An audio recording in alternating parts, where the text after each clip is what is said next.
Muito bom, pessoal. Vamos a uma aula rápida aqui sobre cálculo estequiométrico. Assunto espinhoso para muita gente. Eu vou usar aqui alguns exercícios do livro do Chang, Química Geral do Chang.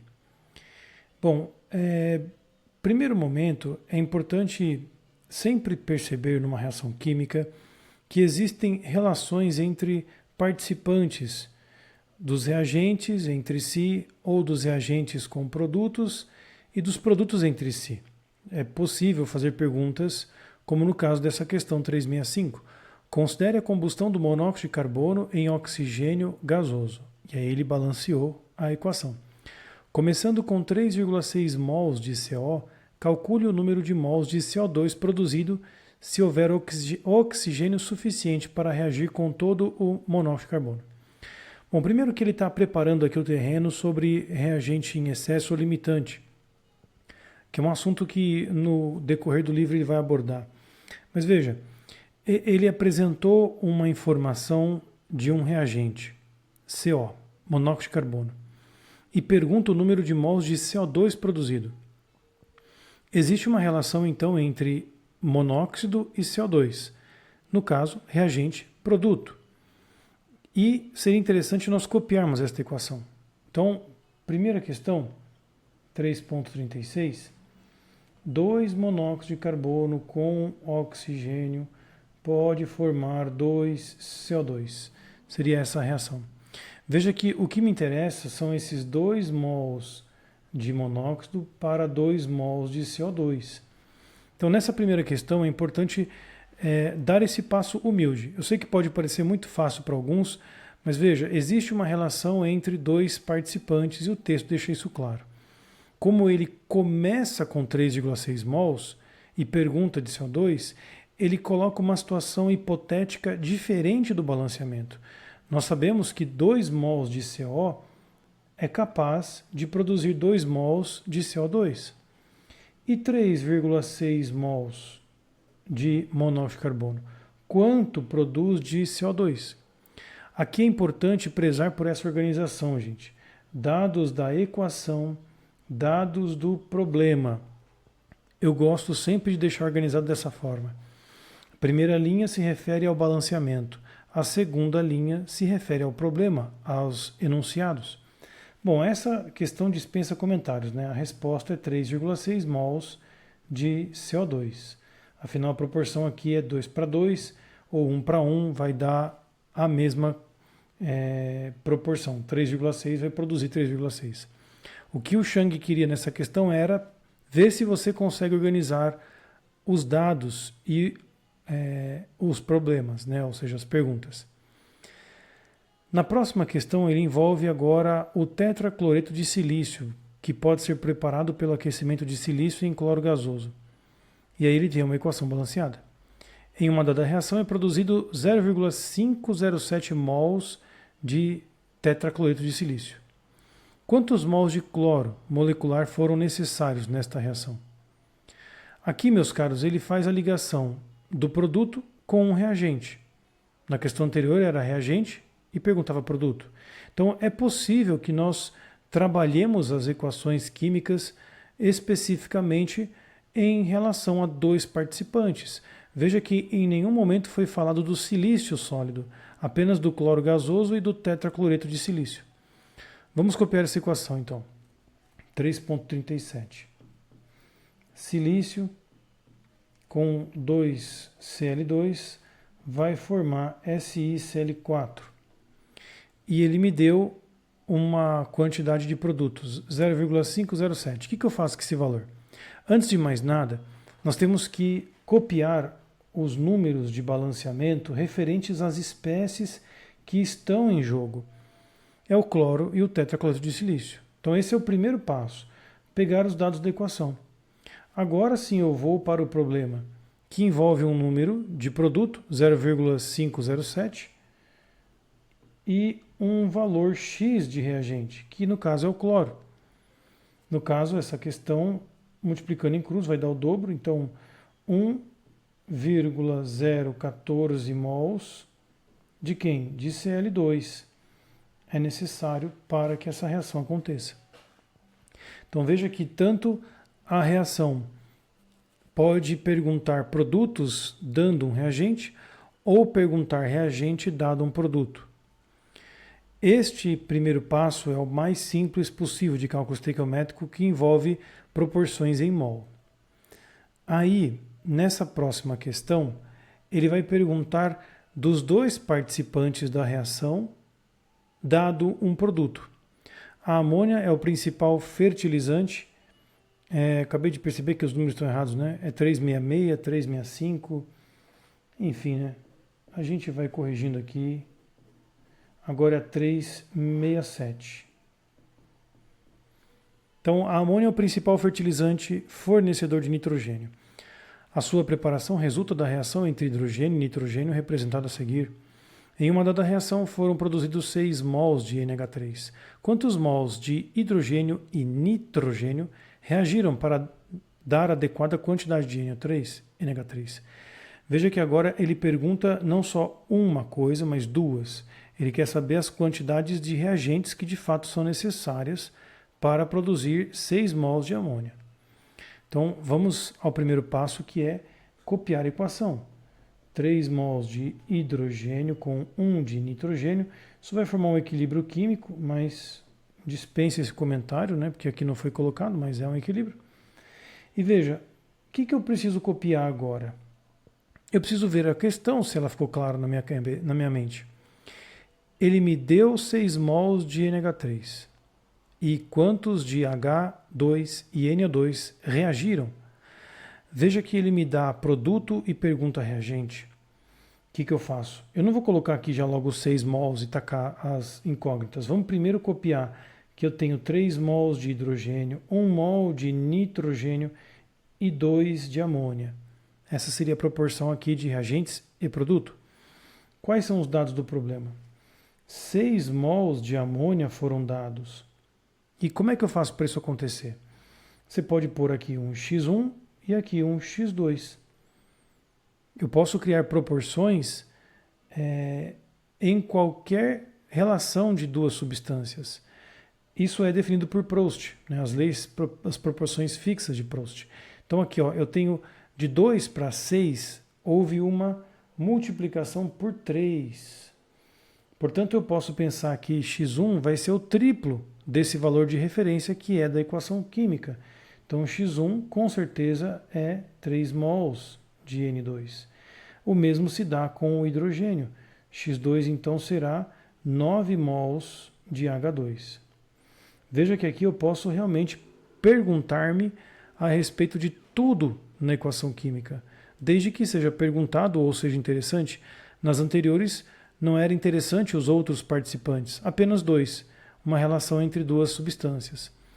Então aqui a gente pode ampliar esse conceito dizendo que essa relação entre substâncias pode ser estudada por toda a equação. Bom, agora nós estamos com um problema de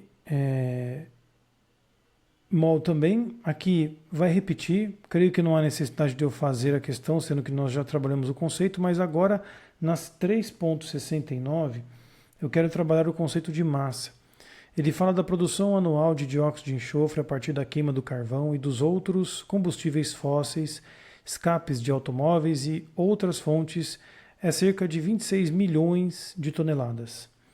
A equação para a reação é esta. Veja que ela já está balanceada.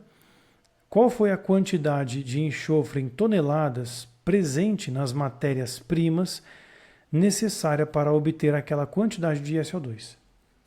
Então veja, ele me pergunta sobre uma matéria-prima, que é um reagente, é o enxofre, está escrito, mas não tem o símbolo, é o S, e ele fornece um produto, que é aquelas milhões de toneladas de SO2.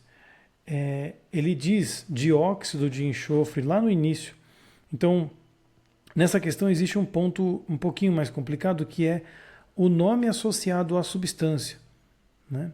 No final ele fala, né, da própria substância SO2 aqui, mas importante mencionar essa dificuldade extra. Os nomes precisam ser decorados para que possa se remeter à substância.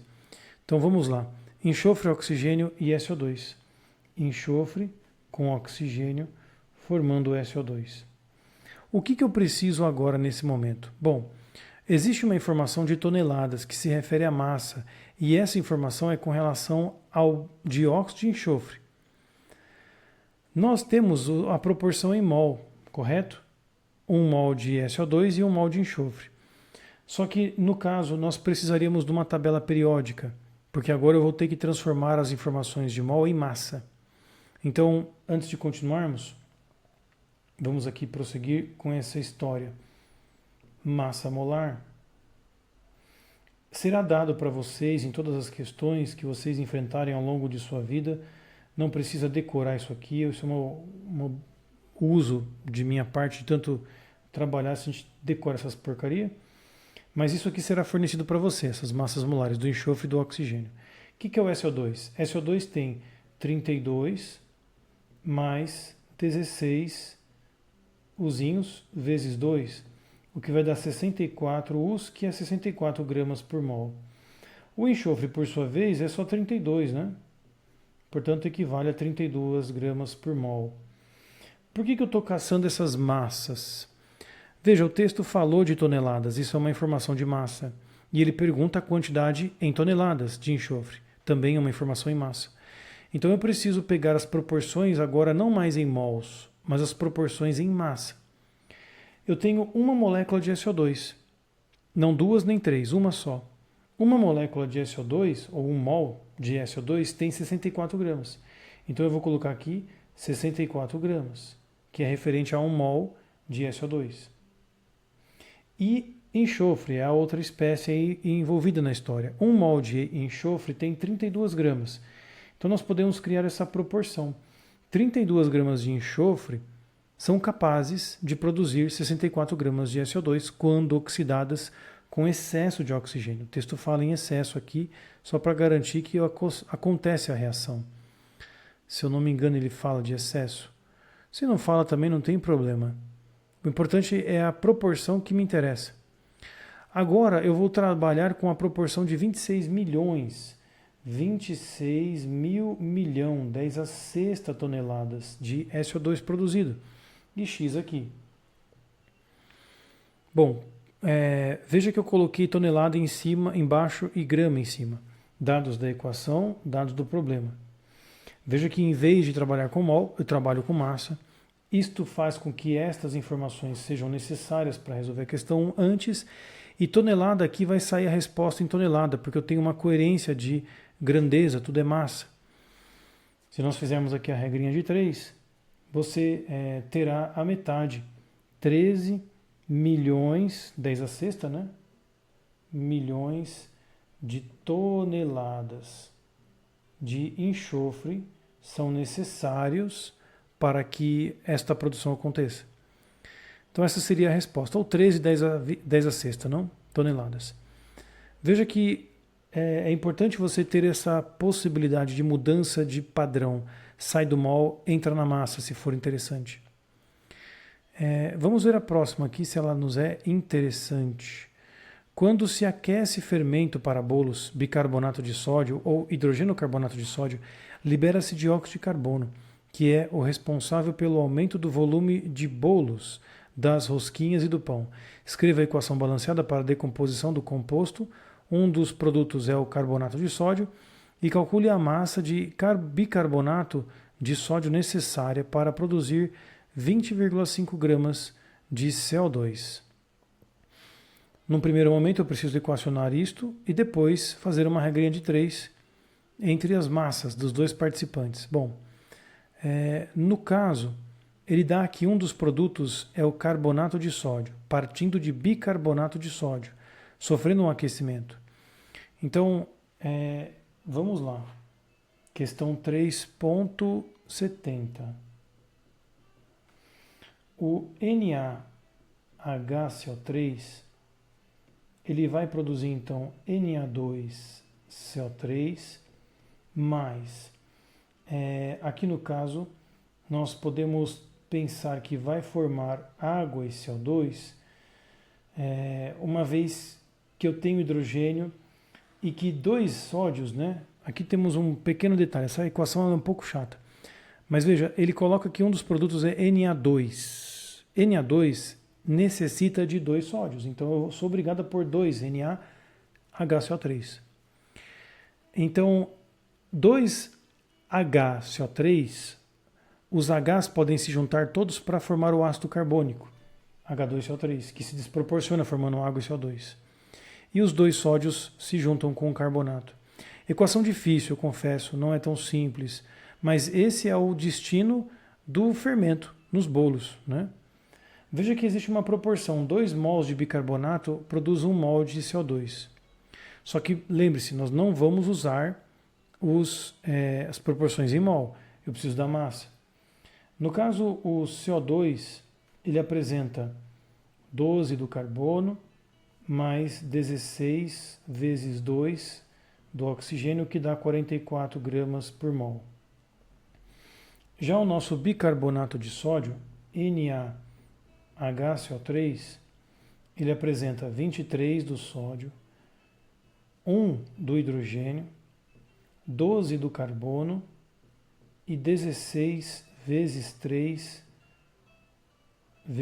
do oxigênio. O que vai dar aqui 48, 60, 84 gramas por mol. Né? Deixa eu só confirmar aqui na minha calculator para eu não fazer cagadinha, né? Porque a gente é ser humano e pode errar. E é isso aí, 84. Feito essa massa molar, então, meus caros, agora nós vamos voltar à equação. E veja que aqui existe um detalhe que eu não falei na outra questão, que é o balanceamento. 2 mols de bicarbonato de sódio, eu tenho aqui a massa de 1 mol. Portanto, eu tenho um fator multiplicativo na minha receita de bolo, que é 2 xícaras, por exemplo. Eu tenho aqui a massa de 1 xícara, mas eu quero 2 xícaras. Então, eu sou obrigado a multiplicar por 2 uma massa por mol. Tudo bem? Aqui na questão anterior, por que não houve essas multiplicações, professor? Porque era 1, gente. O balanceamento, quando é 1, não precisa colocar esse número 1, mas aqui estaria presente com certeza. Lá eu vou colocar o 2 por conta da evidência de um número. E no caso do CO2, apenas 44 gramas, né, que multiplica 1, porque tem 1 mol de CO2. A questão agora pode ser resolvida, porque eu tenho os dados da equação com as massas molares e posso jogar agora os dados do problema. Ele pergunta, calcule a massa de bicarbonato necessária para produzir 20,5 gramas de CO2. 20,5 gramas de CO2 aqui é um X. Muito bom, meus caros. Fazendo aqui as contas, o que não está tão simplesinha seria 84 vezes 2 vezes 20,5 dividido por 44. Vai dar uma quebradeira só. 78,3 aproximadamente gramas. Essa seria a resposta de bicarbonato de sódio. Então, com isso, meus caros, nós chegamos a um breve fim sobre esta aula principal, primeira, digamos assim, né, sobre cálculo estequiométrico, onde fica importante destacar que o número de mols do balanceamento influencia na sua decisão, porque isso vai definir as proporções. Se foi dada uma formação em mol e você quer mol, suave, né? Basta estabelecer a proporção das espécies ou de todas envolvidas. Agora, quando é massa, é importante você escrever todos os dados das massas molares multiplicados pelos coeficientes estequiométricos da equação e aí sim você traz os dados do problema para fazer a regra de 3. Eu espero que esse vídeo tenha lhe ajudado de alguma forma. Nós voltamos com mais aulas depois sobre cálculo estequiométrico, esse assunto espinhoso para muita gente. Valeu, pessoal, um abraço, fiquem com Deus, que a Virgem Maria vos conduza.